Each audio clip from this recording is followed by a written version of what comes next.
নমস্কার বন্ধুরা, ঝুমাস কিচেনে তোমাদের সবাইকে স্বাগত। আশা করি বন্ধুরা তোমরা প্রত্যেকেই ভালো আছো এবং সুস্থ আছো। আজকে আমি তোমাদের সাথে রেসিপি শেয়ার করব ওল চিংড়ি। এবার দেখো কি করে করলাম সেটাই তোমাদের সাথে শেয়ার করব। এখানে দেখো কিছুটা চিংড়ি মাছ নিয়েছি, গলদা চিংড়ি। আর এখানে দেখো ধুয়ে নুন হলুদ মেখে নেওয়া আছে। আর দেখো প্রত্যেকটার মধ্যে একটা করে টুথপিক দিয়ে রেখেছি যাতে মুড়িয়ে না যায়। এবার দেখো এখানে ওলটাকে কেটে নেব।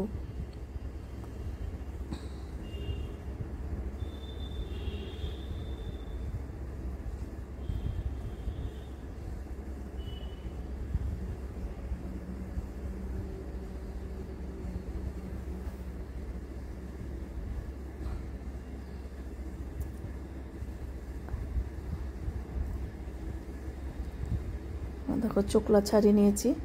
এবার ডুমো ডুমো করে কেটে নেব। একটু পাতলা করে কিন্তু কাটবো, যেহেতু ওলটা একটু কিন্তু শক্ত হয়, গলতে টাইম লাগে। একটু পাতলা পাতলা করে এভাবে কেটে নিলাম।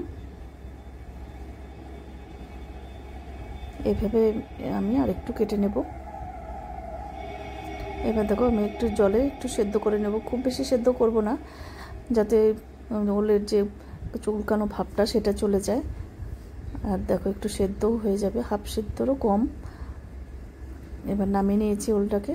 এবার দেখো এবার তেলের মধ্যে আমি এই চিংড়িগুলোকে ভেজে নেব।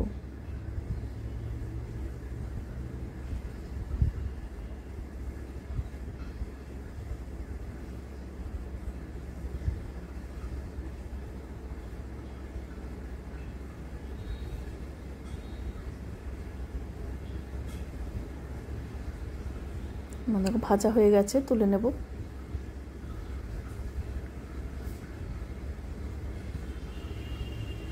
এবার একটু জিরে ফোড়ন দিলাম, দুটো তেজপাতা,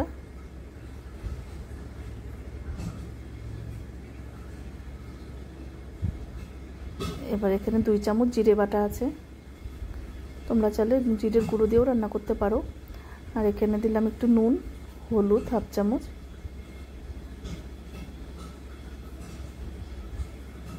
কাশ্মীর লঙ্কার গুঁড়ো দিলাম,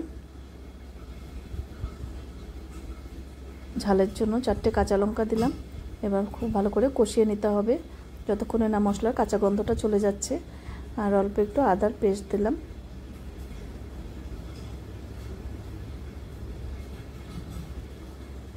এখন তেল ছেড়ে দিয়েছে। এবার দেখো এই ওল সেদ্ধটা দিয়ে দিলাম। ওলটা এই মশলার সাথে কষিয়ে নেব।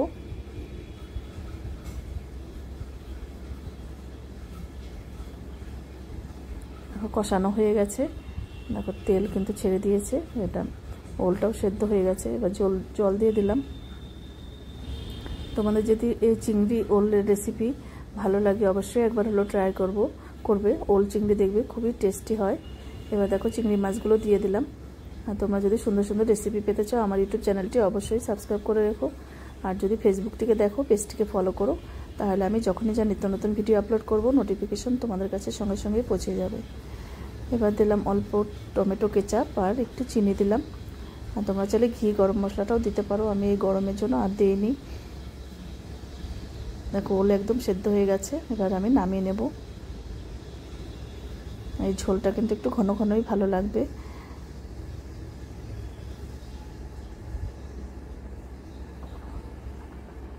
আজকে তাহলে আমি এখানেই রাখছি। এরপরের দিন আবার নতুন কোনো রেসিপি নিয়ে তোমাদের সামনে হাজির হয়ে যাব। তোমরা সবাই সুস্থ থেকো, ভালো থেকো। টাটা বন্ধুরা।